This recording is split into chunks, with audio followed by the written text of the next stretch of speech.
Un tas cits rakurs var jau būt, protams, jebkas. Nu, piemēram, tas viens no konceptiem īstenībā, nu, mēs jau pēc būtības arī varam tā lēnām arī iesākt, ja? Viena frāze, ko es nenormāli bieži izmantoju gan savās lekcijās, kuras uzstājos, gan padās sarunās, ir nevienam nesāp galva, tāpēc, ka trūkst citrumons organismā. Nu, restīgi, doma ir kāda. Doma ir tāda, ka zāles jau pa lielam viņas, un es arī paklausījos, piemēram, kaut kādas dažas tavas sarunas un par ko tu runā. Un tādā klasiskajā medicīnā ļoti pierasts ir pieiet ārstēšanai ar zāļu palīdzību. Tas ir pirmais, ko ārsts pateiks. Jā, un ja mēs paskatāmies, kā veidojās šī ideja par zālēm, ir tāda, kas, es domāju, migrēna gadījumā ir noteikti ļoti izteikts, ka, sāp galva, nenormāli sāp galva un sāp varbūt pat ilgu laiku, ja, un tā. Un, protams, tas ir milzīgs diskomforts. Un ar šo citrumonu stāsts ir tāds, ka citrumons ir superšķēle, vienalga, kura tablete, ir superšķēle, kura tevi var atgriezt līdz stāvoklim, kurā tev, vairs nav tas super diskomforts, lai tu varētu funkcionāli pieiet tai lietai. Citrumons nepalīdz. Jā, nē, es vairāk to izmantoju kā tādu frāzīti, vai ne? Lai tu tiktu līdz tam normālajam stāvoklim, un tu vari funkcionāli, izdomāt to tālāko procesu, ko tad patiešām darīt. Ja tev ir spēks izdomāt. Es bieži vien teikusi, ka nav jau spēka tajā lēgums laikā, ka tu atteji pat no viņas tajā vienā dienā. Tev nav pēc tam spēka. Lai tu domātu, ja tu bezcerīgi vairākus gadus mēģini, un tad pat īstenībā nolaižās rokas. Bija interesanti arī tas, kas varbūt biju vajag iedomājies, ka man kāds iedos tādu burvju recepti, bet vismaz soļus pateiks priekšā, bet tā nebija. Man pateica priekšā vienīgi, mēs esam izrakstījuši recepti, tai nopēc. Palielinam devu, bet tā, ka man pateiktu, vienīgi kaut kāda varbūt ir kaut kas pateicis tur meditācija vai kaut ko tādu, bet ļoti liela informācijas izpēte. Un tad man liekas, tas nav pareizi. Ja es aizēju pie mediķi, ir vienalga pacienti, ieziet, manuprāt, Rīgā jums vizītes ir sākot dažiem no 80 € neirologam. Man būtu ļoti žēl naudas, teiktu, godīgi es aizēju un izrakstu vienkārši zāles. Tas ir kārtējies viens no ārsta kaut kādiem pacientiem. Es vienmēr meklēju to pieeju. Varbūt tas nav pareizi, bet es gribu kaut ko individuālu saņemt no tās vizītes, bet es to naudu novērtēju šobrīd. Tad man likās, vai es pienācīgi dabonu kaut ko, un tad es vienkārši pati sāku domāt, lasīt. Tā kā man kaut kas palīdzēja, es ierakstīju, ieteicu citiem, lai pamēģinu. Ja es redzu, ka citiem palīdz, man nepalīdz. Tas ir tāds process visu laiku. Ok. Labi, varbūt sāksim ar to spēles laukumu iezīmēšanu. Tad tavs tas fona stāsts ir tāds, tu esi pati ļoti ilgus gadus bijusi ar migrēnu, un cik es sapratu, 20 gadus tikai vēlāk tev viņa ir diagnosticēta.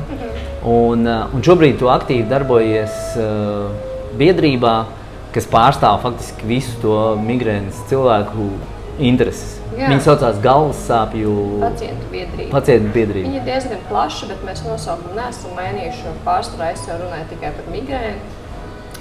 Pārsvarā pacienti arī ir migrēnas pacienti.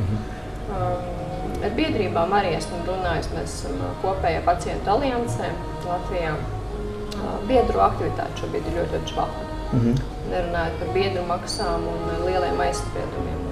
Kad es pārņēmu, jau laikam ir 2. gads, man nesanāca komandas darbs. Varbūt tā ir mana kļūda, bet šobrīd, jā, cik es varu, tad es daru tajā režīmā, cik es darīju pašā sākumā. Es neņemu, ka tas ir kaut kāds juridiskais sabiedriskā labuma organizācija, vienkārši viņa bija nepieciešama juridiski, cik es saprotu iepriekš, bet ja tā atbalsta nav no biedriem, tad es no tām negācijām atgāju, un es vienkārši daru to, ko es darīju, vienkārši individuāli stāstu viena. Es nekad neesmu teikusi, ka es runāju pacientu vārdā, Es esmu ļoti daudziem arī runājusi, palīdzējusi individuāli ar padomiem, bet es neesmu tāds. Es sapratu, ka tās cilvēku migrācijas Latvijā, ka viņi domā, ka tas piedrīgs vadīties, viņš tagad pelnīs, mēs neko nepelnām. Jā, droši. Paldies jums. Lūdzu. Paldies. Lūdzu. Varēs izgriezt. Jā, mierīgi. Tas arī jau savā ziņā, tas viss ir dzīves. Labi, tas ir tas formālais veidojums, bet, cik es saprotu, tad Latvijā jau ir diezgan daudz to cilvēku, kuriem ir migrēna. Kaut kādi 15% bija? Jā, tā statistika nav, man arī viņi daudz kur prasa. Un ir vēl vairāk, vienkārši tāpēc, ka daudziem ir migrēna, viņi nezin, ka viņiem tas tāda diagnoze nav uzstādīta un oficiāli tas tā nav. Neviens arī neuzskaita. Cik es runāju ar neirologiem, nav neviens uzskaitījis, tas nav zināms tieši tā. Daudziem tās pazīmes ir un viņas nav diagnosticētas. Bet skaidrs ir tas, ka cilvēku ir ļoti daudz, kam tas ir aktuāli.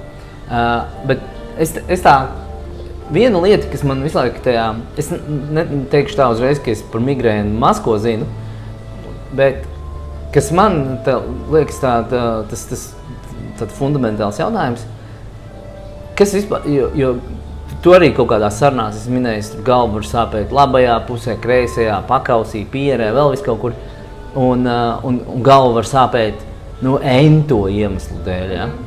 Un jautājums ir, ko nozīmē diagnoze migrēna, ja, piemēram, iemesli, varbūt es kļūdos, bet iemesli tam, kāpēc viņa var būt, ir super dažādie.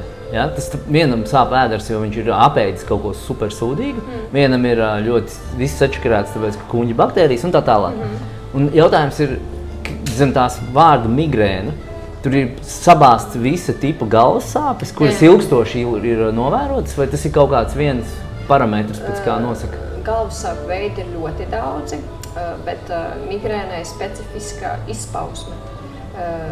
Citām galvas sāpēm mēs zinām, ka viņas pāries ātrāk, viņas sāpēs citur, bet migrēnai ir tādi likumsakarības, kas ļoti daudziem sakritīs. Viņas ir labā vai kreisā puse, pārsvarā dēniņi. Pēc tiem arī neirologs var diagnosticēt. Izraisa ļoti daudz kas, smāžas, garšas un tā tālāk, bet citas galvas sāpes neizraisīs tie fakti. Migrēna ir tās kā kopums. Manuprāt, tas ir tas, ka ķermenis jau ļoti signalizē un ļauj, ka tu jau esi tajā gala punktā īstenībā. Jo tas nav no manas puses zinātniski, bet es novēroju, ka sākumā arī tikai man un citiem sākās vegetatīvā distonija. Un pēc vegetatīvās distonijas, ja tu tam nepievērš uzmanības, ir migrēna. Viņiem vienkārši ir vairāk, arī migrēna ir saspringuma migrēna. Tātad tas ir nervu sistēmas faktiski ierosinātas ļoti spēcīga izpausme, kas nozīmē galvas sāpes. Un plus vēl tur citas visas lietas nāk klāt. Tas ir sanāk, ka smadzeņu garozā ir tīzara nervs, kas iekaist. Šobrīd ļoti laba lieta, kas ir izdarīta vairāku gadu garumā, kad ir viens te kaut kur, viens te iet un viens kaut kur pie zoda. Viņš šeit ir. Jā, bet viņš uz sejā uznāk. Ir citiem atkal cita galvasāpju veidi, kur ietekmē acis, degunu, kas pazīmes ir daudz. Labākais, ko es šobrīd novērtēju, kaut viens no pacientiem, diemžēl, nedzirda tās ovācijas, varbūt tāpēc, ka tā cīņa bija ilga, ir zāļu kompensācija. Plāns bija pavisam cits. Kopš es sāku darboties 2 gadu laikā, sāku ieviest injekcijas Latvijā. Tad aizbraucot uz Eiropas pacientu biedrību, es domāju, labi, beidzot aizbraukšu pirmo reizi uz kongresu, es nezinu, kas tas ir. Pastīšos viņu pieredzi, un es biju šokā par to, ka Latvijā tas nav izpētīts. Injekcijas viņi jau tur izmanto 10 gadus, un mēs esam tādi atpalikuši, un vēl joprojām mums varbūt ir tikai 2-3 medikamenti, viņiem tur ir ļoti liela izvēle. Tad, kad es stāstīju ārzemēs par savu pieredzi, viņi teica, kā tā var būt, ka tā neviens no Latvijā pieejamiem nelīdz. Es saku, tā var laikam būt. Labi, bet ko tad, ja par medikamentiem runājam? Medikamentu galvenā ideja ir, teiksim, kaut kā mazināt sāpes, vai kas ir tas, kas ir paredzēts vienalga, vai tās būtu injekcijas vai vesela čupa ar lietām, skaidrs, ka katram cits bišķi iedarbības mehānismi, bet tā galvenā ideja ir, lai nesāp galva. Nobloķēt tikai uz vienu, es pat teiktu, lēkmes laikus, to uz 3 dara nerva signālu smadzenēs, lai to nesāpētu. Okay, bet tad pēc būtības tā nav ārstēšana, tā ir tikai, lai vienkārši kaut kā atvieglotu eksistenci tiem cilvēkiem, Tagad man sāp galva, cilvēks izdarīja pametīnu, varbūt rītā viņam atkal sāp. Lai viņš būtu daudz maz normāls sabiedrības loceklis un viņš varētu strādāt, varētu darīt un audzināt bērnus un tā tālāk. Nē, ārstēšana ir pavisam cits garš process. Ārstēšanai migrēnai ir vairāk veidi. Vai nu tas ir ar spiedienu stabilizatoriem, kas ir ikdienā jālieto. Vai tas ir pretepilepsijas zāles. Vai arī ir praktiski tikai 2 terapijas. Vai tu arī rehabilitācijā, tu paņem kaut kādu, es neteikšu, garīgo prasību. Tā, ka tu mēģini saprast, kas tev izraisa. Piemēram, es esmu ļoti emocionāla, man ir problēmas darbā cilvēkiem. Man ir jāmaina vide, man ir jāmaina darbs, man ir jāmaina viss apkārt, lai man paliktu labāk. Izejot tam posmam cauri, kopš es iegūju diagnozi un es lietoju vairāk kā 7 gadus ļoti stiprus tos epilepsijas zāles. Visus esmu izmēģinājis un beigās man tagad ir palikuši botoks. Botoks arī uzzināja daudz sliktas pēc tam blakus un injekcijas, kas šobrīd ir, jo es gaidu koncīliju lēmumu. Ir, kam tas viss palīdz. Man laikam ļoti biedē tas, ka es negribu apslāpēt sava ķermeņa signālu. Ja es sapratu to mehānismu, es pateicu, ka es negribu, lai man kaut ko atslēdz. Ja man ķermenis saka, ka arī kaut ko dara nepareizi, bet ka man to atslēgt un darīt vecam. Tad es kaut kā paudu šo viedokli publiski, un tā kā mani saista ar to biedrību. Diemžēl tā attieksme arī bija tāda, jo ārsti būs vienmēr par zālēm, par to visu industriju. Skaidrs, jo tu nevēlies bezmazliet līdz ar galvas sāpju noņemšanu, tu noņem arī visas pārējās lietas, kuras nāk tam, ko nozīmē vitalitāte, vai ne, ko nozīmē dzīvošana. Labi, tad, bet, ja mēs tad skatāmies, ko tad var darīt? Tu tik un tā pieminēji, tas tāds vairāk farmakoloģijas virziens. Kaut kādā vienā sarunā es dzirdēju, ka tev ļoti palīdz, piemēram, augstumpeldes, un savukārt pirtī tev sanāk pretēji, jo tur paplašinās asinsvadi un tev tas nepalīdz. Tad šīs ir arī tādas tā kā menedžēšanas instrumenti, ja, lai tu esi pamanījis kaut kādas lietas, kas tev strādā, kas palīdz tev visam. Kas ir vēl kaut kādas lietas, kuras ārpus farmācijas tu vari redzēt kā efektīvas? Ļoti daudz sāku teipus, rehabilitācijas, smaržu terapijas, šīs augstās peldes, suns ar kinesterapijas tām spējām, kas ārstē nomierina, cigunu nodarbības, dejošana, sporta zāle, dziedniecība, reiki, sēdīgi kurs un neko tik es nepamēģinu. Tas ir ļoti liels izpētes process, jā, mēs aizējam pie neirologa kaut kādos periodos, varbūt reizi mēnesī vai retāk. Tas ir tikai būs darbs ar sevi. Tas neirologs pajautās, labi, kā tu pēc šīm zālēm jūties.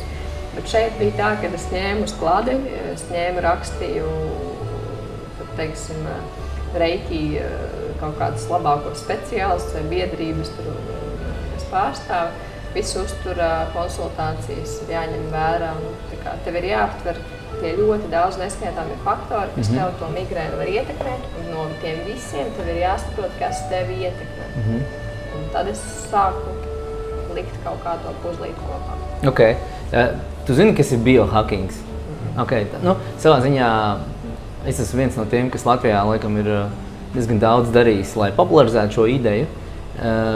Biohackings tas nāk no Silīcija ielas ideja par to, ka programmētāji un datoru inženieri, viņi redz, ka dators ir baigais aparāts, kuru var saprast, kā tas iekšā funkcionē un savā ziņā uzhakot un uzlauzt, teiksim, kaut kā uzlabot efektivitāti un tam līdzīgi. Un viņi, lai fokusētos vairāk spētu, varbūt savas darba spējas, produktivitāti, viņi iedomājas, klausies, ja cilvēks arī ir kā savā ziņā tāda mašīna, mēs arī varam pasīties, kas darbojās, un savā ziņā bišķiņ tā kā uzlaust. No turienes nāk biohackings. Un biohackeri, kas jau pēc tam tālāk, nevis tikai par produktivitāti, bet vispār tā optimizēt savu veselību, labsajūtu, varbūt pat ilgdzīvošanu un visu to, ir sākuši skatīties, kas ir tās lietas, kā eksperimentēt, kas ļoti labi strādā uzturas ziņā, kas ļoti labi strādā fizisko aktivitāšu ziņā un tā tālāk, un atrast tos modeļus labākos, kas katram varētu būt. Un tur tas centrālā tāda as visam tam ir, ka tu esi eksperimentā, kurā ir viens dalībnieks, tu. Un, lai tu varētu izdarīt kaut kādus secinājumus, ir ļoti svarīgi mērīt, sekot līdzi. Tas ir tieši tas, ko tu teici. Nu, teiksim, kā tas mainās, ja es daru šito, un tagad, ja es vēl šito, kā tas ietekmējās. Kā mainās mana pašsajūta pēc pusstundas vai stundas mazāka miega, kas notiek, ja es apēdu nevis 8, bet 7, tas viss tiek datēts vai ne, un uzskaitīts. Un tai ziņā tu esi izteikts biohackeris. Un kā es parasti saku, neviens par biohackeri nekļūst, tāpēc, ka viņam viss ir kārtībā. Ja? Tad par to kļūst, tad, kad saproti, ka ir bezmazai burtiski sāpe, lai tam tiktu pāri. Tā kā tu esi biohackeris. To es tev gribēju pateikt, tādā izpratnē. Bet kas man tā ļoti iezīmējās, tajā visā, ko tu pieminēji, visas tās ciguns, aromaterapija, augstumpelde, viņas visas ir ļoti cieši apvienojumi zem viena, kā stimulēt nervu sistēmu, kā iemācīties balansēt starp simpatisko un parasimpatisko nervu sistēmu. Tātad šī aktīvs, pasīvs līmenis. Un kas man liek vedināt, ka faktiski jau arī, ko tu minēji, veģetatīvā distonija, un pēc tam vēlāk sako migrēna. Tātad mēs varam tā bezmazai apgalvot, ka tā ir nervu sistēmas, īpaši autonomās nervu sistēmas izraisīta slimība. Okay. Tā arī ir. Okay. Kas nozīmē, ka man liekas, tā ir pozitīva ziņa. Kāpēc? Ka tā nav mehāniska problēma, kuru, piemēram, zin kā, tev tur tas vārsts ir, tu esi piedzimis, tev tas vārsts ir kaut kāds ne tāds, mēs tur varam, viņu koriģēt, ja? Rezultāts būs, nebūs, nezinām. Bet nervu sistēmas ziņā tā ir tāda, tā ir menedžējama lieta, lai atrastu šo te iņjaņu. Tas ir līdzsvars, bet vienmēr ir tas, ka nervu šūnas neatjaunojas, un tu vari to apstādināt, un tu vari pastrādāt un pieslīpēties, bet tu nekad nepazaudēsi, viņa būs vienmēr tev līdzi. Viņa piemeklēs pat tad, kad tu negaidīsi, un tev liksies, man mēnesi un gadu tagad nesāp. Mēs mainamies, tā kā tikt no viņas, diemžēl, vaļā nevar. Es tagad īstenībā jūtu to, cik nervu sistēma ietekmē jebkuru slimību un pašsajūtu un visus orgānus. Man liekas, ka viņš ir tas lielais valdnieks, tie nervi. Varbūt, ja tas ir kuņas, vienalga kas, bet tie nervi, viņi viss ar mums ir. Ok, man tas, labi, mēs te tā kā, es teiktu, šodien mēs to iezīmējam, par ko vispār lieta grozās. Kas man liekas ļoti būtiski, ja mēs runājam kaut vai par to veģetatīvo distoniju un autonomās nervu sistēmas kaut kādiem, sauksim to par traucējumiem, tie gan katram ir citu iemeslu dēļ. Es pat zinu cilvēkus, esmu runājis ar diabētiķiem, un kad es viņiem jautāju, vai tu atceries to brīdi, kad tev sākās, kur tu vari tā kā līdz šim punktam atgriezt atpakaļ un teikt, apmēram šeit man sākās diabēts, ja? Un viņi reti kad to savieno. Jā, man tur bija kaut kāds traģisks notikums ģimenē, otram bija nomainīja darbu, man tur sākās kaut kāds super stress, citam vēl kaut kas. Un rezultātā mēs redzam, varam sākt vainot tur cukuru, varam sākt vainot tur pārāk daudz baltmaizi, vispārējo, ja? Bet īstenībā tas viss ir nonācis caur kaut kādu katra individuālo stāstu. Un kas man liekas interesanti ir, lai saprastu un nevis tikai menedžētu nervu sistēmu, lai nesāpētu galva, bet kas tad ir tas, piemēram, katra individuālais stāsts, kas viņu līdz tam noveda. Un tu jau pieminēji, ka tev bija pirms tam kaut kādos 10 gadu vecumā, ja? Vai kaut kādā agrā vecumā tā veģetatīvā distonija. Kas ir tas, kur tu pati esi savilkusi kaut kādas paralēles? Kas ir tas, no kurienes tas nāk? Es tagad negribu rakāties kaut kādā psihoterapijas tādā, bet kaut kādas iezīmē to ceļu. Man šitais arī likās, no kāds ir sācies jautājums, man arī bija pašā sākumā. Visur un kā es to definēju ar skolas sāku 7 gadi, bet es teiktu, ka nē. Šobrīd eju psihoterapijas kursu jau 2 gadus. Es saprotu, ka tas jau ir bijis no zīdaiņa kājas, tas ir mans ceļš, kā man bija jāizdzīvo, es teiktu tā, ar visām bērnības traumām un vecāku neesamību un to, kas bija. Bet es laikam atskaites punktu gan ņemu to 1. klasi. Līdz tam, protams, arī tas noteikti katram ir bijis savādāk, bet migrēna var sākties arī 20 gados un 30. Tas nav noteikts, bet es vairāk redzu, kad sākot skolas gaitas. Protams, bērndārs varbūt arī ietekmē, bet skola arī mūsdienās šobrīd ir ļoti. Es pat nezinu, man psihoterapeiti nesen teica, ka viņai nav neviens pacients, kas pateikt, ka viņai skolu ļoti patika, ka viss bija baigi viegli. Visiem ir darīts pāri, vai skolotājs, vai skolnieki blakus, tā kā visi ir cietušo skolas laikā. Sākot no tā, ka liek vienkārši 45 minūtes sēdēt nekustīgi, ja, 1. klasē viņš tikko no bērndārza, viņš tikko spēlējās ar mantām, skraidīja visu. Tagad tev saka, visi rāmi sēdi, un ja tu nesēdi rāmi, tad baigs liks. Visas tās pazemošanas, cik es saprotu, un vēl tas klāts. Bijis vēl vairāk, jā. Tā kā man liekas, tas spiediens, jo tev ir ļoti liels režīms un tā atbildības sajūta. Un mans migrēnas slimnieka tāds marketiņš ir uzzīmēts. Gan izskatāms ir līdzības kaut kādos parametros. Tas tā kā iemiesota tāda? Jā, es ļoti gribēju iesāku sadarboties ar māksliniekiem, es gribēju vizualizēt sāpes un kas mēs esam. Ļoti daudz īpašības saktība. To bija interesanti papētīt, bet to mēs nevaram izmainīt. Ļoti liels punkts ir iedzimtība. Tur jau tu neko neizdarīji. Ja tu esi emocionāls, tu esi. Bet visām dzīves situācijām es arī neatradīšu izēju nepielāgošanos.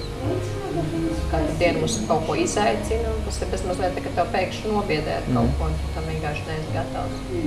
Tāpēc tas ir atkal, kā mēs uztveram, kā mēs to mirkli sagaidām. Es teiktu, tur ir tikai vienīgi darbs uz sevi, sevis pieņemšana, nomierināšana. Nepalīdzēs arī neviena procedūra. Tu, piemēram, neaizies uz to procedūru 2-3 mēnešus, varbūt kaut kas atkal mainīsies. Ja tu neesi sevī kaut ko pamainījis, tad arī tas treneris tev neko nepalīdzēs. Bet kaut kādā ziņā man šķiet, kur cilvēkam ir grūtības varbūt noturēties pie vienalga, kas tas arī nebūtu 3 mēneši un plus uz vairāk, lai tas kļūst par dzīvesveidu, nevis tā kā es sāp mugureju pie fizioterapija, beidz sāpēt, es beidzu un tad atkal sāk sāpēt. Man liekas, ka kaut kur tas būtiskais, kādēļ es arī tev jautāju par to, tiem pirmsākumiem, ir iedot, teiksim, protams, ka ir svarīgi, ka jūs cīnaties, lai tur, piemēram, kompensētu zāļu kaut kādas iegādi un visu to, jo es varu iedomāties, tā kā man sāp galva vienalga kādu iemeslu dēļ, kaut vai uz pusdienu, ja, tas jau ir čau. Bet es iedomājos, cilvēkam var sāpēt tur nedēļu vai 3 dienas kaut vai, ja, vai 2 dienas, vai, bet arī sāpēt tik ļoti, ka tev tur jāvēm. Es nekad neesmu dēļ galvas sāpēm vēmis, tāpēc es tikai varu tā, mentāli iztēloties. Ja? Tas ir ļoti būtiski. Es uzskatu, ka tas ir šeit kā reiz varbūt tai farmakoloģija ir milzīga nozīme, kā tādam pirmai palīdzībai, lai atkal, es saku, tiktu līdz tam kaut kādam funkcionējošam stāvoklim. Jā, bet man nepatīk ļoti, kā šobrīd tie pacienti, neteikšu, ka uzbrūk, bet viņi tā ņemam līdz, kāpēc nevar. Es saku, jūs sevi mānat, vienkārt tie ir izdevumi. Tā ir tiešām ķīmija, ko jūs gāžat iekšā. Jūs bēgat no tā sava triggera, kas jums to visu izraisa. Šobrīd arī, teiksim, tā kompensācija ļoti daudz vienkārši lieto medikamentus uz pretsāpi tieši tajā lēkmes laikā. Viņi netiek kompensēti. kompensēt šobrīd tikai viena injekcijas tipu. Nu, tas arī ir tāda tirgus sašaurināšana, ka mums nav izvēle. Jo, teiksim, ja diabētiķiem, viņiem tik ir noteikti primāro izmēģina tablešu veidā. Kā šobrīd arī, man liekas, ka tas viss ir apgājis tādu baigo loku, ka mēs uzreiz lecam it kā jaunajās tehnoloģijās, nepārbaudītās, un mēs nevarējām saukt par to, kas primāri. Bet tā mana doma bija, kas ir tāds svarīgs, iezīmēt ikvienam šo te ceļu. Viņam, ja konkrēti es zinu, tie divi diabētiķi, kuri satika vienā dārza ballītē, par kurus pieminēja traģisks notikums ģimenē, un otram darbā stress. Tajā brīdī, kad es faktiski tajā sarunā es viņiem uzdevu jautājumus, kas viņus uzvedināja līdz tam, par ko viņi nebija aizdomājušies, un arī pēc šīs sarunas izskatījās, ka tā kā mazliet iemirdzējās, bet tas neaizķērās tik ļoti, lai viņi tā kā, jo tas, ko viņi dara, par ko viņi sāk strīdēties, ne strīdēties, bet savā starpā sarunāties, kā es vispār ienācu šajā sarunā, par to, ka kuram labāks ārsts, kuram izraksta metformīnu, kuram nē, ja? Nu, tāda bija tā saruna, ja? Un rezultātā viņi noteikti, un arī uz viņiem apskatoties, ir skaidrs, ka tie čaļi bija, tā kā, tur ar dzīvesveidu nav viss ok, ja? Viņi nav tik dziļi domājuši, tagad es redzu, ka tie cilvēki, tie, kas mēģina, viņi dziļāk domā, viņi nepadodās pie tā medikamenta, un es novērtu. Precīzi, un tad, kad tu iezīmē viņam to potenciālo cēloņu, ja? Tajā brīdī viņam ir daudz vieglāk sākt domāt, ok, klausies, tas, ko es šobrīd mēģinu risināt, vispār nav, tas ir tā teikt suns reiz ne tā koka, vai ne? Man ļoti nepatīk, es esmu runājis un analizējis, kā tu mēģināji, un man uzbrūk. Ko tu jaucies? Tur nav tā problēma. Nē, tas skaidrs, ka viņiem katram pašam ir jāgrib. Tā nav, kā es bieži arī saku, tā nav lieta, ko tev pateikt, tā ir lieta, ko tev ir atklāt pašam. Jā, mēs varam ieteikt kaut kādu pēc 10 gadiem varbūt tas kaut kur tev bišķi aizķerās un tā, bet par to nerunāt, kā neesošu lietu, manuprāt, tas tā kā ir, tur droši vien tas, kas ir tāds super ilgtermiņa saruna un darbs un viss pārējais, vai ne? Ļoti liels dzīves ritms, tā kā tu teici, ja mēs kaut ko pārstāsim darīt, var atkal tas viss atgriezties. Tā ir tiešām tāda dienas plāna sastādīšana, jo es, piemēram, priekš sevis redzēju, ka man nedara no 8 līdz 5 strādāt, arī tur 6 celties. Cik es tagad varu pielāgot, tas ir atkal ļoti grūti izdarāms, bet kā tu minēji, jā, cikos es eju gulēt, cik es ūdeni izdzēru vai neizdzēru. Nu jā, tas ir gandrīz vai,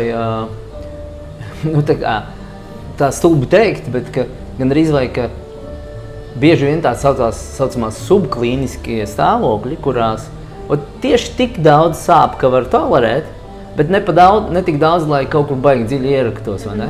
Un savukārt tikai tad, ja tev, bieži kā, ja tu nokrīt dibenā apakšā, ja, tad tu beidzot var saņemties un kaut ko darīt, jo citādāk tu tā kā, tieši var vēl izslīdēt tam visam cauri. Un skaidrs, ka tad mainīt kaut kādas lietas, ir pagrūti. Tur arī jautājumi ir bijuši par to, kad es saku, kad es to pieņemu. Es negribu par to cīnīties, bet tad ir vienkārši jāsaprot, kas ar tevi notiek. Un tu vienkārši esi tu, to izproti un mēģina to sadzīvot, pielāgoties tam visam. Bet klausies, teiksim, tu braukā uz starptautiskiem fórumiem, kur satiekās līdzīgas organizācijas un cilvēki.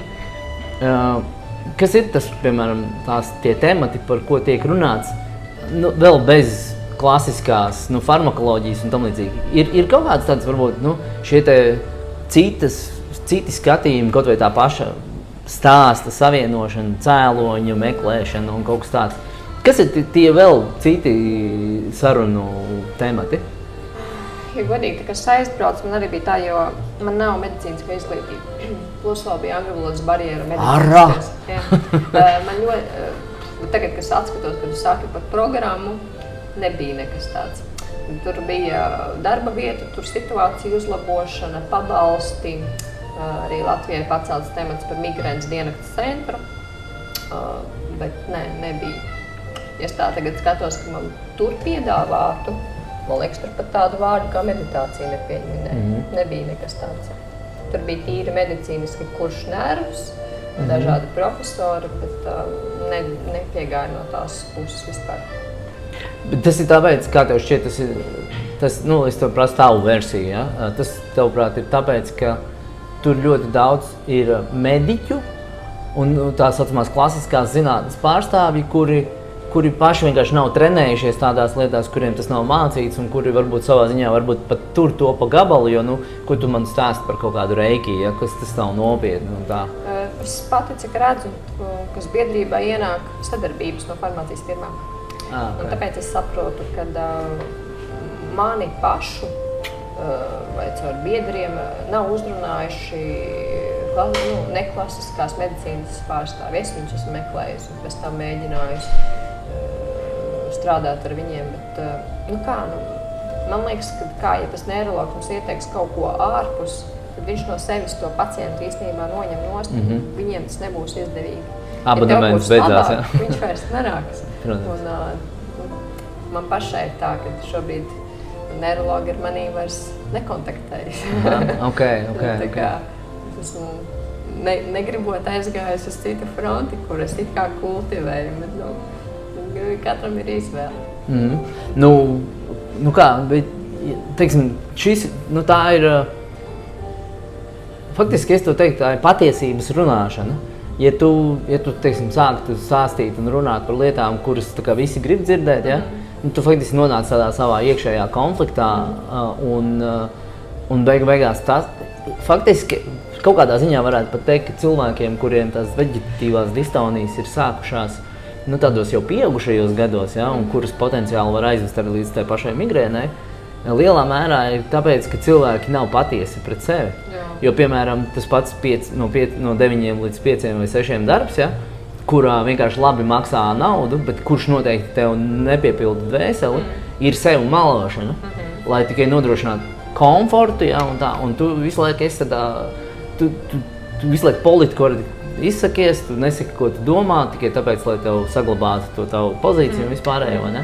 Tāpēc šī jau ir tāda, es teiktu, mūsdienās tas skaitās drosmīgi faktiski, ja? Bet īstenībā tā būtu normāla cilvēka, kā lai saka, tāda izpausme runāt to, kā tev liekas, kā ir. Mums laiku liekas, esi tāds, kāds tu esi, un dažādās profesijās, kas redzu, ka saka, man tādam ir jābūt, bet kāds tu esi pats, kāpēc tu no sevis beidz. Un bieži vien pēc dzirdu, ka cilvēki, man vajag radio, televizoru, telefonu tās ir, bet pasēdi, un tagad tev kaut ko dzīvē piespiež, pasēdi mežā pie jūras stundu. Tas cilvēks nevar, viņam ir bail no tām savām domām.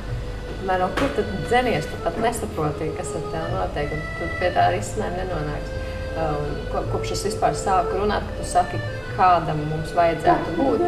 Es nekad nedomāju, kā es runāju. Es vienkārši mājās virtuvē filmēju un stāstīju par sevi. Un tikai tagad man saka, kāpēc tu to pateici vai to, bet kā var būt savādāk.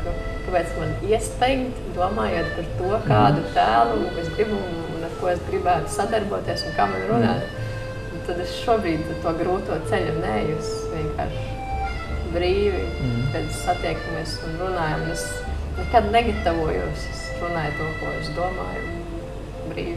Jā, tas manuprāt, ir tas galvenais, jo skaidrs, ka, piemēram, tev jau tagad ir, es saprotu, ka salīdzinoši liela pieredze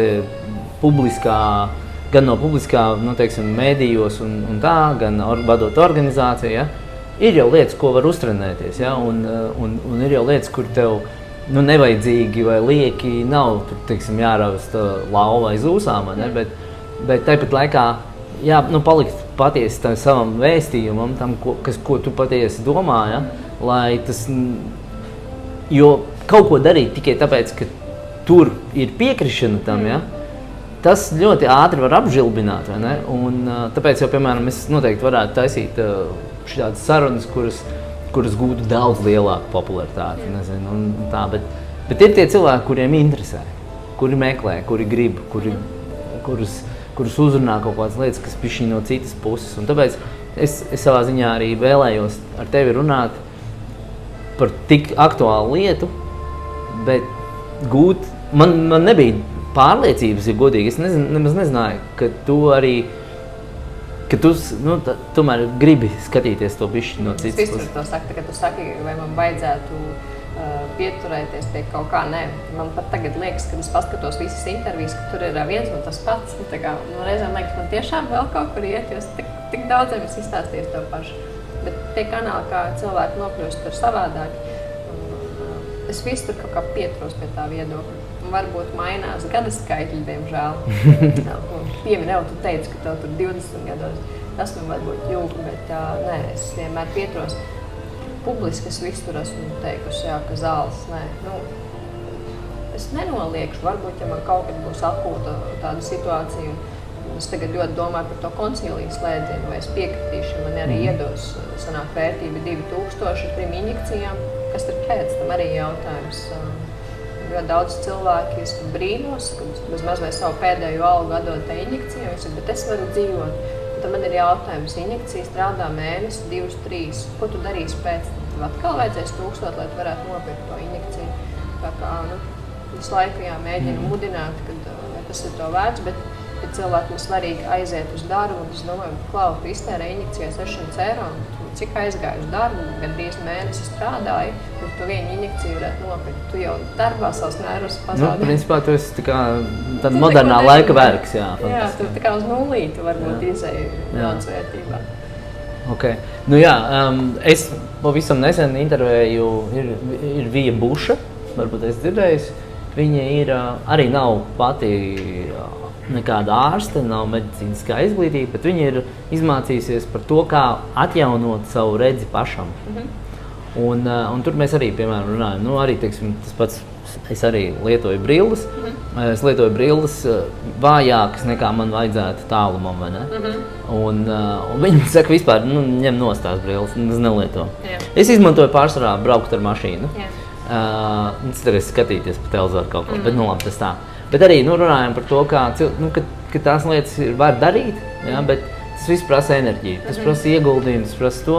Ir vieglāk uzlikt brilles, vēl jau vairāk nopirkt stilīgas brillītes, vai ne, un tad varbūt pastilot, ja, un tā. Pamainīt reizi gadā, tad tev paliek sliktāk redzēt, vai atkal jāpērk? Jā, un tas pats galvenais ir, ka tev visu laiku tev ir paredzēts, ka tev ik pēc kaut kāda konkrēta laika izrakstīs stiprāku tās dioptrijas.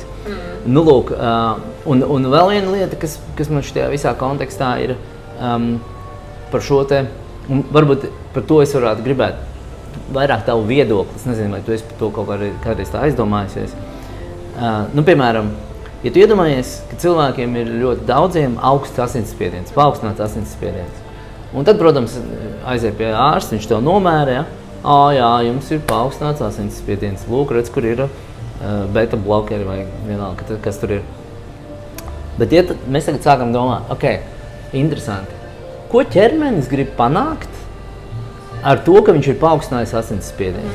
Pirms tam mums, protams, ir jānosprauž un jādefinē par to, ka mūsu organisms, mūsu ķermenis, kā dabas veidojums, ir visviedākais, vietas vienkārši, tas ir, inteliģenta. Viņš dara labāko, ko viņš var vispār izdarīt. Tad iedomājies, tagad tu aizies dārzā, pieliec šļūteni pie krāna, un tev atgriez krānu, un tur tā kā tas ūdens sāp. Bet tev vajag aplaistīt tālumā. Ko tu dari? Paņem uzliec īkšķi un lai tas spiediens paaugstinās, lai aizšautu tālāk. Tātad, ja mēs iedomājamies, ka mūsu asinsspiediens kaut kādu iemeslu dēļ nevar apgādāt ar visu to, ar ko asinsvadi un asins apgādā ķermeni, viņam vajag paaugstināt spiedienu, tas ir tā kā uzlikt īkšķi. Un tagad, ja tu iedomājies, ja viņš šito dara, un tas ir viņa mēģinājums padarīt labāko, tajā brīdī, kad tu to samaini, ko tu izdari? Tu, protams, iegūsti labāku sajūtu, jo tev nav paaugstināts asinsspiediens, bet tagad ķermenim nepietiek to, ko viņš gribēja izdarīt ar savu augstu asinsspiedienu. Tagad viņš nevar nodrošināt to, ko viņš bija paredzējis darīt. Un tagad jautājums vienkārši par migrēnu. Kas tavuprāt ir, ja mēs iedomājamies pēc šīs pašas principu un analoģijas, ko ķermenis tajā brīdī grib darīt, kad viņš sāk starp citu, pirms tam jautājums. Kāpēc sāp? Kas tur notiek tīri fizikāli? Kāpēc sāp galva? Kas tur tīri ķermenī? Ir ir dažādi. Man, piemēram, man nav tikai migrēna, man arī ir saspringzinājums sāpes, kas to izraisa. Tā kā tu pašā sākumā teici, izraisītāji ir daudz, kas viņu izraisa. Ja tu zini, ka tev nedara spoža gaisma, tu nevari aiziet uz koncertu, jo tev traucē mūzika skaļa, tu no tā izvairīsies, lai to... Jā, bet pats tas sāpju mehānisms, kā ieslēdzās, kas tur notiek, kāpēc sāk sāpēt? Pēdējais, kas ļoti spilgti, esmu sapratusi, ka tas ir iekaisums reāli, kas rodās no kaut kādiem izraisītājiem, vai tas arī hormonu svārstības gan sievietēm, gan vīriešiem. Jo ir jautājums arī, kad var būt migrēna pazūd. Tad es pētīju skatījos, kā ir māmiņām, kas ir palikuši stāvoklī, grūtniecības laiks, pēc grūtniecības un menopauze. Ļoti daudziem šajos periodos kaut kur viņi vai mazinās vai pazūd. Tā kā viņu ietekmē daudz, kas pat galvenais ir tas viens receptors, kas tev dod to signālu. Es priekš sevis sapratusi, ka man ir ļoti jāatslāpst, man ir jāpieņem tāda dzīve, kāda viņi ir, jo es ļoti pretojos, aizstāvu, saspringstu, ka līdz kaut kas būs, bet vairāk pieņemt to un nekritizēt sevi, pat ja nesanāk un necensties visu ideāli izdarīt. Šobrīd tai dušai, ka mums esmu izgājusi cauri, vienkārši laist gar ausiņu. Tas, ka cilvēki tur paši sevi uzvāk, lasa komentārus un domā, ko tagad uz manis paskatīsies, ko es uzvilkus, ko es tagad padomās. Es kaut kā atmetu pilnībā to visu un domāju, es darīšu tā, kā es gribu, nepazaudēt to savu sirdsbalsi, varbūt atrodot jaunu hobiju vai nodarbi, tev tās sāpes mazinās.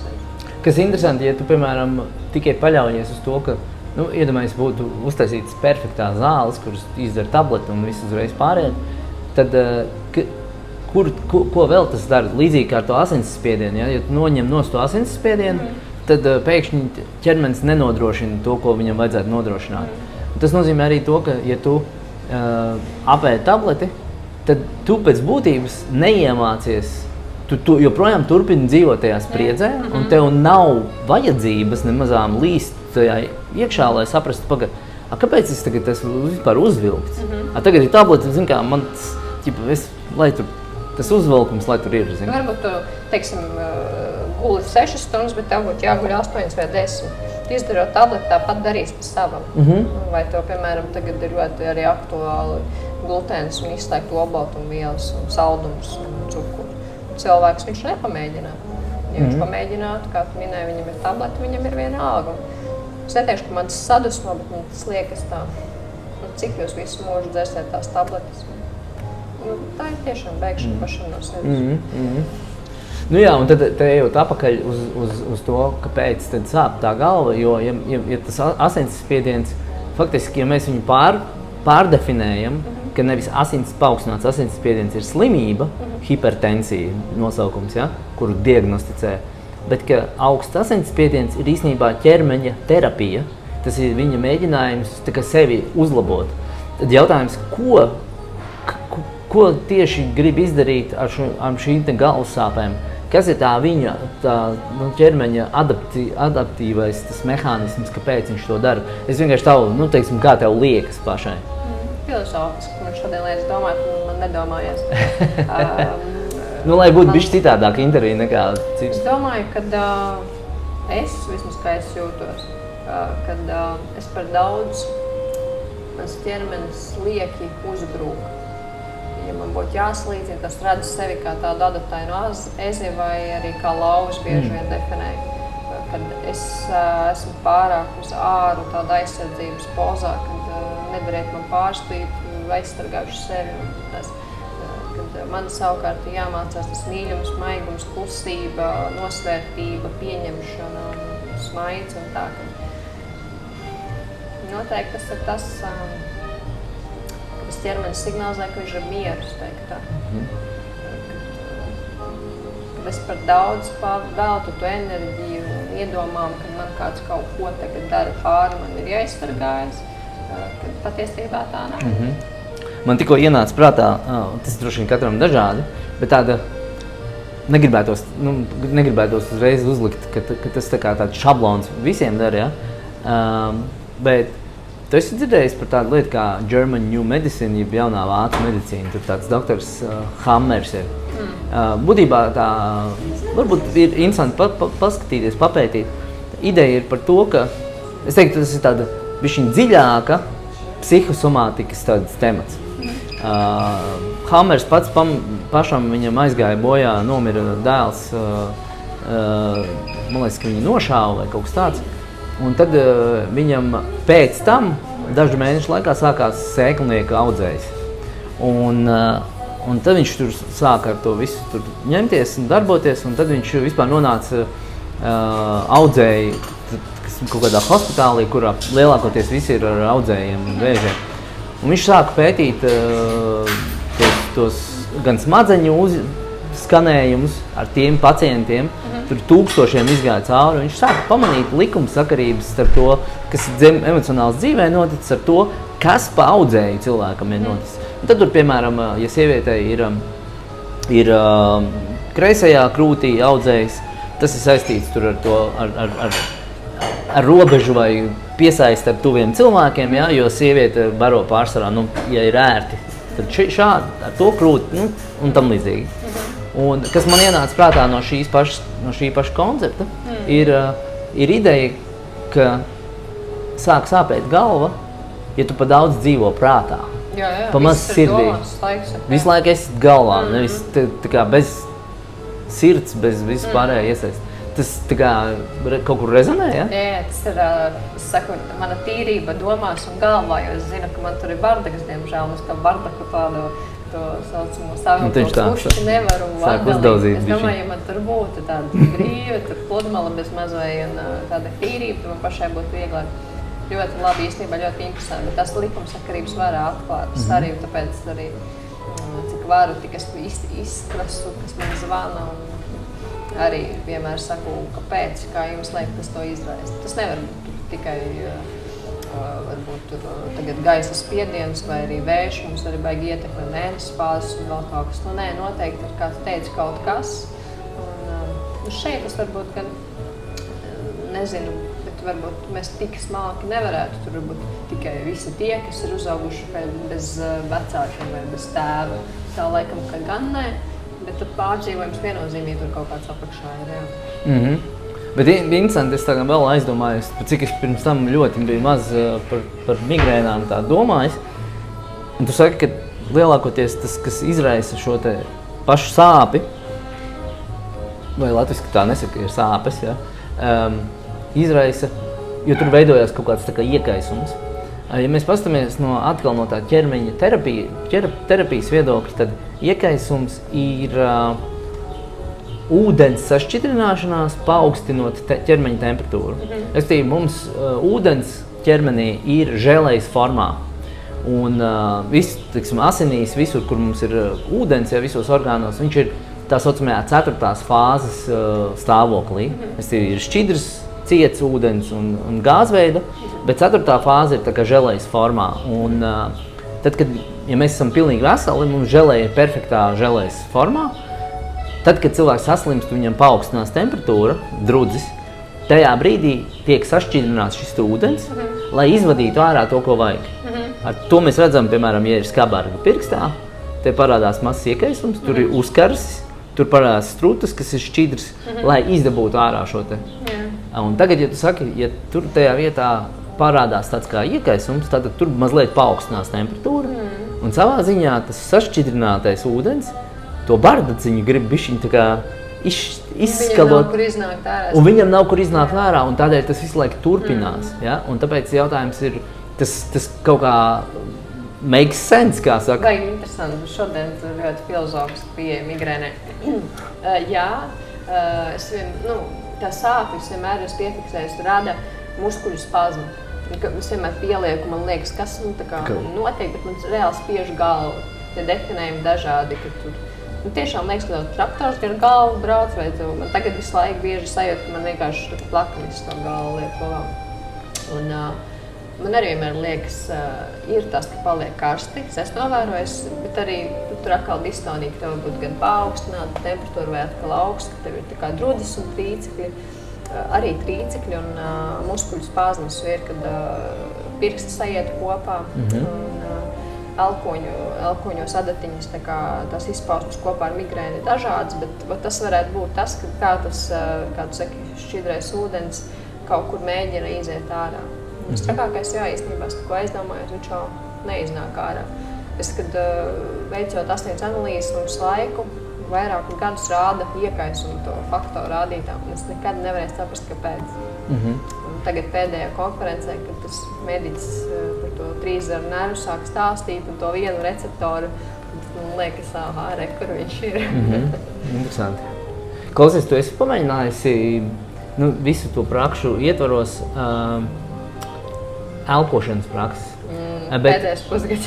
bet es tagad vairāk runāju nevis par, teiksim, tu sēdi mājās un tur taisi kaut kāds elpošanas vingrinājumus, bet vairāk tādas kā pagarinātās elpošanas sesijas, kas ir, piemēram, populārākā tipa elpošana, kas ir, bieži vien kāda cilvēka pavadījumā, ir Vima Hofa elpošana, bet ir arī, teiksim, tā saucamās enerģijas elpošanas, holotropā elpošana, atzimšanas elpošana, kur tu faktiski, teiksim, kā minimums pusotru stundu guli uz paklājiņa un veic elpošanas vingrinājumus.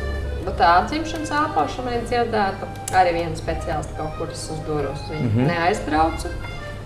Kaut kas līdzīgs man ir bijis. Bet, kā tu minēji, man ir viens video rullīts YouTube'ā, ko es reizēm pirms gulētiešanas man ļoti slikti kaut kas ir noticis, es zinu, ka es neaizmigšu. Tad tur ir kopā elpošana ar jogu, varbūt, vai vienkārši kaut kā tāda neliela pastaipīšanās. Un tad es ļoti labi guļu. Un ļoti interesanti bija tas, kad es jūtu, ka man nespiež to galvu, no rīta man ir skaidrāk, nav tā džingstēšana un nebija sāpes, man ļoti ātri tāžas, es pat jūtu, ka nāk miegs un ka tev ir skābeklis, beidzot ķermenim tad žāves nācas, dara tos vingrinājumus ritīgi žāvājot visu laiku. Un tad es sapratu, ka ķermenim ka es ikdienā vispār ļoti sekli elpoju, tur 8-9 sekundes, es nezinu, kur man likties ar to gaisu. Tā kā mēs to neizmantojam. Plus vēl tā gaisa kvalitāte arī man liekas. Iemesls, kāpēc es par elpošanu tev jautāju, noteikti arī tie elpošanas vingrinājumi, viņi pilnīgi noteikti dara līdzīgas lietas, tikai vienkārši mazākā dziļumā, mazākā mērā nekā tajās garajās elpošanas sesijās. Un kas notiek? Ja kaut vai tu papētītu Wim Hof elpošanas metodi, tad viena no lietām, kura noteikti tajā visā elpošanas sesijā notiek, ir stimulēts tas pats vagus nervs. Kas ir interesanti, ka, piemēram, es pats arī apmēram reizi mēnesī vai kaut kādos savos pasākumos arī vadu šīs elpošanas. Un tā ideja ir tāda, ka tad, kad tu elpo, tu sākumā nonāc tādā kā hiperventilācijas stāvoklī, kad tev bišķi tā kā sāk reibt galvu. Ja tu turpini elpot, tev vienā brīdī sāk tirpt rokas, kājas, kaut kas līdzīgs, kā tu tikko minēji ar visādākām adatiņām, līdz pat tam, ka tev var tā kā pilnīgi paralizēties rokas, kājas un arī seja. Kāpēc seja? Jo te ar tas trīszaru nervs ir. Un ļoti daudziem paliek augsti elpošanas sesijā. Un elpošanas sesijas parasti sastāv no teiksim, tāda ievada meditācija, tad ir intensīva elpošanas daļa, un tad ir pēdējā apmēram pusstunda, vai atkarībā no tā, ir tāda kā integrācijas fāze, kurā vairs nav intensīva elpošana, kurā vienkārši tā kā relaksējās, kurā cilvēks citreiz pat aizmiega. Un tajā bieži vien, ja ir bijis augsti elpojot, jo tad tajā brīdī augsts nozīmē, tad ķermenis tā kā ir tā teikt, ieraudzījis, te ir reku problēma enerģijas plūsmā. Un tajā integrācijas fāzē tas atlaiž un paliek atkal silti, jo tajā fāzē tā kā ķermenis iztīra to, kas ir bijis. Un kas interesanti, ka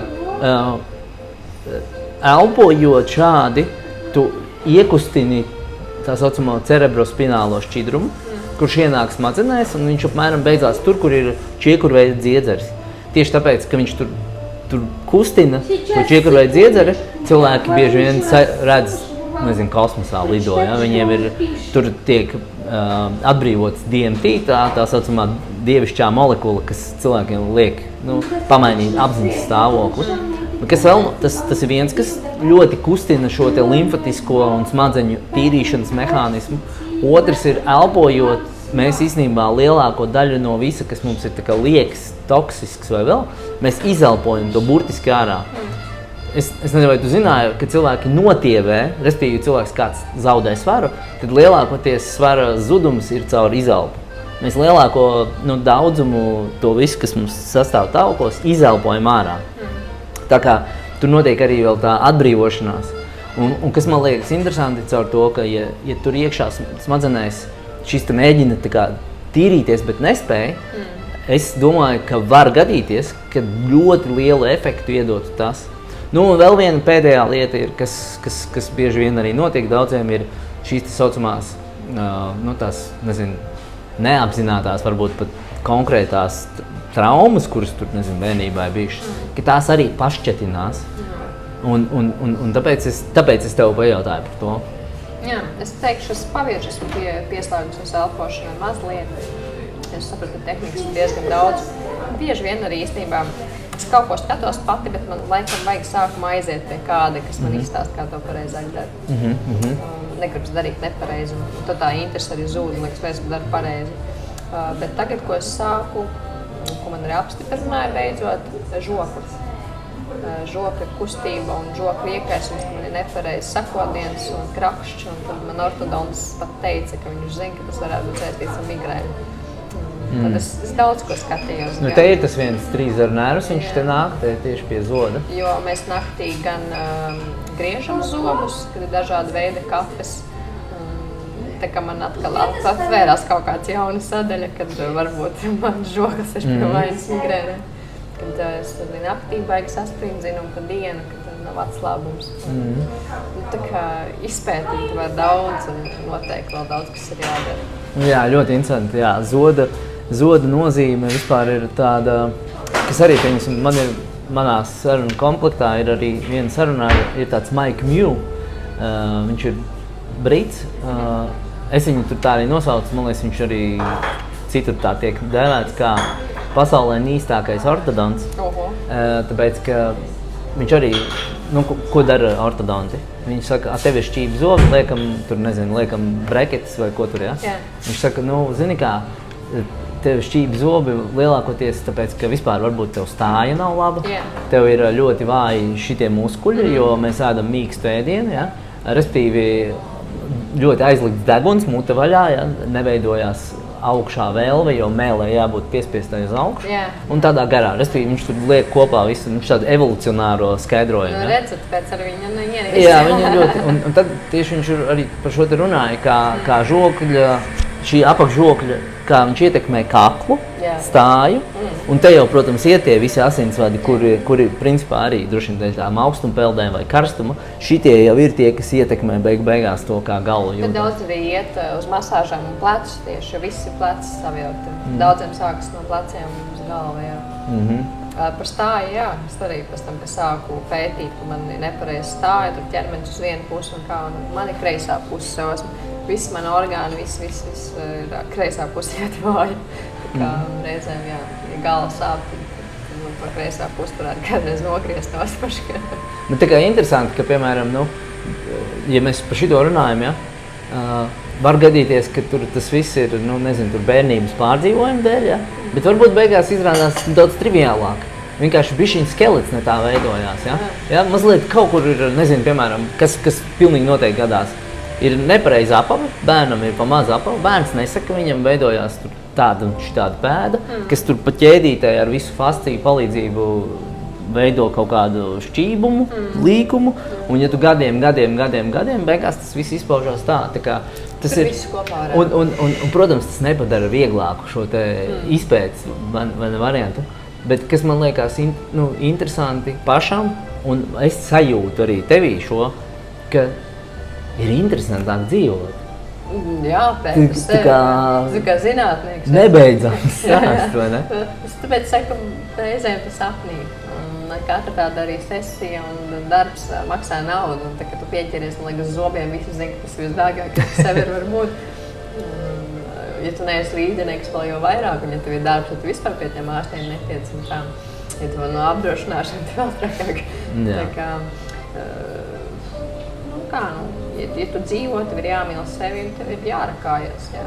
Klausies, uztver informāciju, un noteikti ir vēl ļoti garš saraksts, ko es neesmu pamēģinājis. Jautājums varbūt, es esmu bieži domājis, vai es vispār to varu ar kādu no terapijām kaut ko uzlabot. Es teikšu, es arī esmu slinka. Nav tā, ka es varētu vingrot un elpot mēnesi, gadu no vietas. Nē. Es tāpat tā izēju un pasaku, ka Karīna tagad žoklim to vingrinājumu. Tā es uztaisu 2-3 dienas. Paiet mēnesis, man pie viņa jābrauc ar ko Karīna neko nav izdarījusi. Tā kā ir jāstrādā. Ok, nu jā, bet katrā ziņā nav jau arī teikts, ka vajag viss ir jāizmēģina, jo, ja tā paskaties, tad, teiksim, vienalga, vai tu ietu, piemēram, uz aromaterapiju, vai tu ietu uz kaut kādu skaņas un mūzikas terapiju, vai tu ietu, nezinu, piemēram, vēl varbūt uz kaut kādiem kristāliem, vienalga, kas tas arī būtu, ja? Ja tu tāds iedziļinies, tas tik un tā viss ir par vienu un to pašu. Un kaut kādā ziņā, vienkārši jautājums ir drīzāk, kas tev vairāk no tā visa rezonē, kurš tev pašai liekas šķiet tuvāks. Tāpēc jau ir, ka cilvēki atrod aromaterapiju, ja? Vai Baha ziedu terapiju, ja? Un tad viņam viss ir tas. Viņam, jā. Man, piemēram, tas kā ne silts, ne augsts, man tas vispār neuzrunā, pieņemsim. Ja? Es domāju, vai tas tīri tiešām fizioloģiski palīdz, vai tu vienkārši ieciklējies un domāju, wow, es ļoti gribēju braukt ar riteņu, tagad beidzot brauc un palīdz. Īstenībā nē, kas esmu baigi man prasa, kā es vispār eksistēju ar tām sāpēm, es esmu bieži teikusi, man palīdz tas, kad es vienkārši pārkāpju pāri, pieceļos un aizēju. Ka tu vienkārši piespēji sevi kaut ko darīt. Jo, ja tu, piemēram, es zinu, ka man tur ir trenižera zālē nodarbība, man ļoti patīk, es aiziešu visām sāpēm. Un bieži vien es tajā mirklī pieķeru sevi, ka man sāpes vairs nav vai mazāks ir palikušas. Tā kā tā kustība.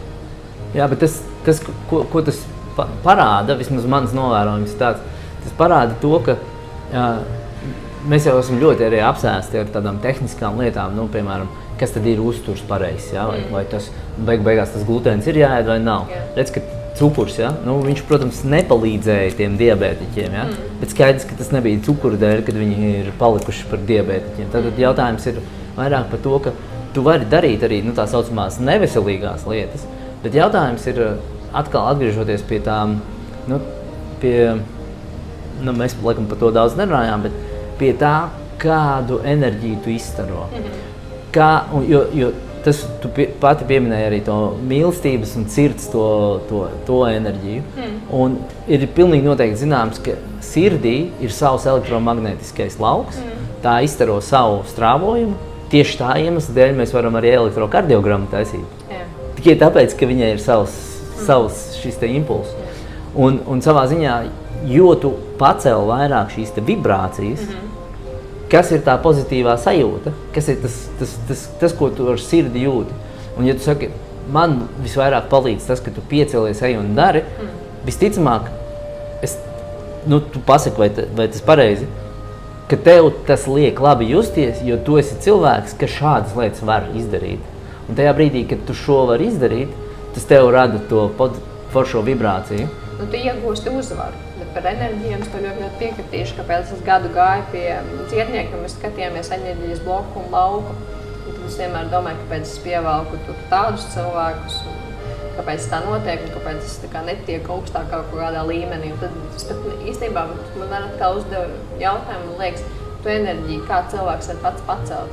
Un labi, ar hobijiem viņš varētu, bet man liekas, es laikam saskārusies, kad es pati to nevaru, es kaut kā ticu tiem augstākiem kaut kādiem cilvēkiem, kas to man enerģiju jūt un kaut kā tīri to visu.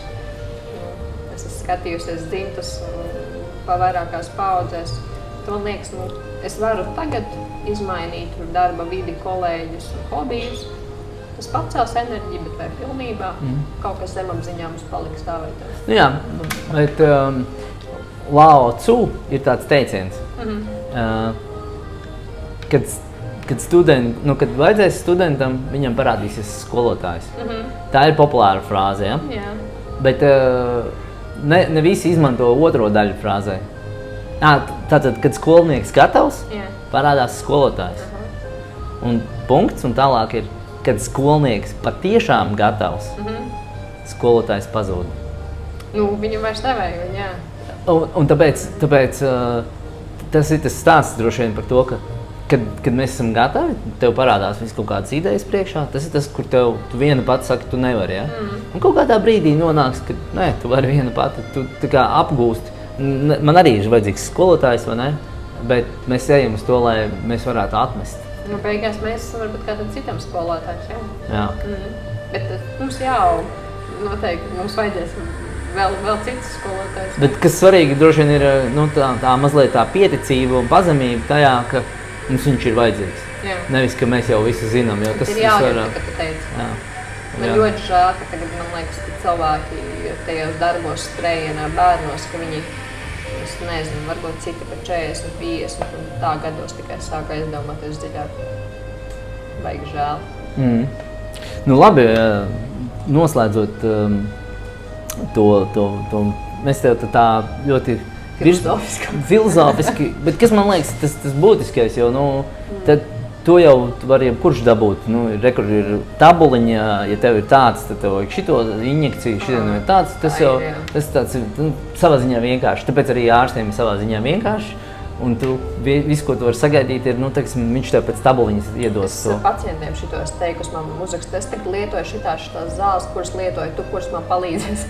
Un es vienkārši zinu, ka viņi ir aizgājuši pie šitā ārsta, un es zinu, ko viņam tālāk ieteiks. Katram savs paraksts, ja? Savu mīļākā. Šitais nelīdzēs, man tagad šitais, es tos vienkārši nosaukums sev no galvas zināju. Tas tā kā Porziņš spēlē ar Adidas botām un Lebrons spēlē Nike botām. Tas ir apmēram tā. Labi, un tāpēc šī saruna mums tāda varbūt filozofiskāka, lai gan es domāju, viņa ir pietiekoši arī praktiska. Kas ir varbūt, kaut kāds tavs ceļa vārdu novēlējums vai kaut kāds tāds noslēguma tāda rindkopa vai divas, tu gribi? Ieklausīties sevī, jāpaslēpt un nebaidīties no tā, ka ielīdīs dziļāk sevī, ka paliks grūtāk. Jā, viennozīmīgi kaut kādā mirklī paliks grūtāk, bet nenobīties no tās sajūtas. Jo tā, ka tu izraksties dziļāk un sapratīs, tev galu galā paliks vieglāk. Un ieklausīties citos, bet ne tik ļoti, kaut kādu informāciju paķert un vienmēr nebaidīties izmēģināt. Un pat, ja liekas, ka nesanāks, tad mēģināt. Visinteresantākais, ka tie cilvēki paši pievēlkās īstajā mirklī. To es arī esmu pamanījusi. Neiespringt, ka man tagad jāsaprot, no kā man ir migrēna, tagad man grib no viņas tikt vaļā. Varbūt nē, ejiet vienkārši pa plūsmu.